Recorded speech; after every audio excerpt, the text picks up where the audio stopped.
প্রথমে আলুটাকে ভেজে নামিয়ে নিয়েছি।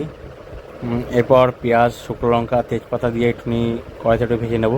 পেঁয়াজটা একটুখানি ব্রাউন কালার হয়ে আসলে এর মধ্যে রসুন আর আদা পেস্টটা দিয়ে দেবো। আমি 1.5 থেকে 2 কিলো মতন মাংস নিয়েছিলাম, সেজন্য যেটুকুনি দরকার সেটুকুই আমি আদার রসুনের পেস্টটা ইউজ করেছি। একটু এরপরে দিয়ে দিলাম স্বাদ মতন লবণ। লবণটা দেওয়ার পর একটু নাড়িয়ে ছেড়ে নিলাম। এরপরে কেটে রেখেছিলাম টমেটো কুচি এবং চুই ঝাল। যারা আমার মতন চুই ঝাল মাংসতে খেতে পছন্দ করো তারা কমেন্ট সেকশানে জানিও কাদের কাদের আমার মতন চুই ঝাল খেতে ভালো লাগে। তো এবার দিয়ে দিলাম এর মধ্যে শুকনো লঙ্কার গুঁড়ি, এটাও বাড়িতেই পেস্ট করে রাখা শুকনো লঙ্কাটাও এর মধ্যে দিয়ে দেবো কালারের জন্য, এবং স্বাদের জন্য হলুদ 1.5 চামচ মতন হলুদ দিয়ে দিলাম। এরপরে দিয়ে দেবো ধনে গুঁড়ো এবং জিরে গুঁড়ো, এটাও বাড়িতেই পেস্ট করে রাখা। ধনে গুঁড়ো আর জিরে গুঁড়োটা দিলাম স্বাদ মতন। এরপরে দিয়ে দেবো সানরাইসের মিট মশলা।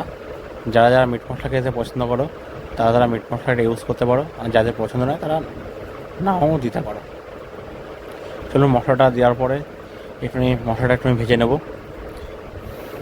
মশলাটা ভেজে নেওয়ার পরে পাশে আমি গরম জল করে রেখেছিলাম, তার থেকে 2-4 চামচ গরম জলটা দিয়ে দেবো মশলাটা কষানোর জন্য। গরম জলটা এই কারণে করে রেখেছিলাম, সময়টাও কম লাগে এবং জলে আয়রন থাকলে সেই আয়রনটাও কেটে যায়, এবং রান্নার পরে জলের জন্য কোনো পেটের সমস্যা না হয় সেজন্য সেটাও খেয়াল রাখা হয়েছে। তো এবার মাংসটাকে দিয়ে দিলাম মশলার মধ্যে। মশলাটা মধ্যে দেওয়ার পরে এবার একটু নাড়িয়ে চাড়িয়ে একটু নেব। নাড়িয়ে চেড়ে নেওয়ার পরে এবার এর মধ্যে যে আলুটা ভেজে রেখেছিলাম সেই আলুটা দিয়ে দেবো। এই কারণে মশলার মধ্যে দিলাম যাতে মশলাটা ভালো করে ঢোকে। এবার আলুটা দিয়ে কষিয়ে নেব। মাংস থেকে একটু জল ছেড়ে দিলে তার মধ্যে দিয়ে দেবো টক দই, কালারের জন্য এবং স্বাদের জন্য খুবই ভালো টক দইটা দিয়ে একটু নাড়িয়ে চাড়িয়ে নেব। নাড়িয়ে চাড়িয়ে নেওয়ার পরে যে গরম জলটা আমি করে রেখেছিলাম সেই গরম জলটা আমি এর মধ্যে অ্যাড করে দেবো। দেখুন বন্ধুরা, কালারটা কত সুন্দর এসছে। যাদের আমার ভিডিওটা ভালো লাগছে তারা লাইক কমেন্ট শেয়ার করবে আর চ্যানেলটিকে সাবস্ক্রাইব করে দেবে। চলুন বন্ধুরা, একটু নাড়িয়ে চেড়ে নেওয়া যাক।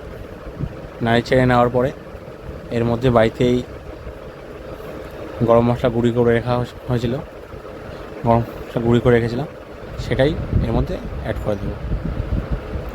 চলুন বন্ধুরা, নামিয়ে নেওয়ার আগে গরম মশলাটা অ্যাড করে দিলাম।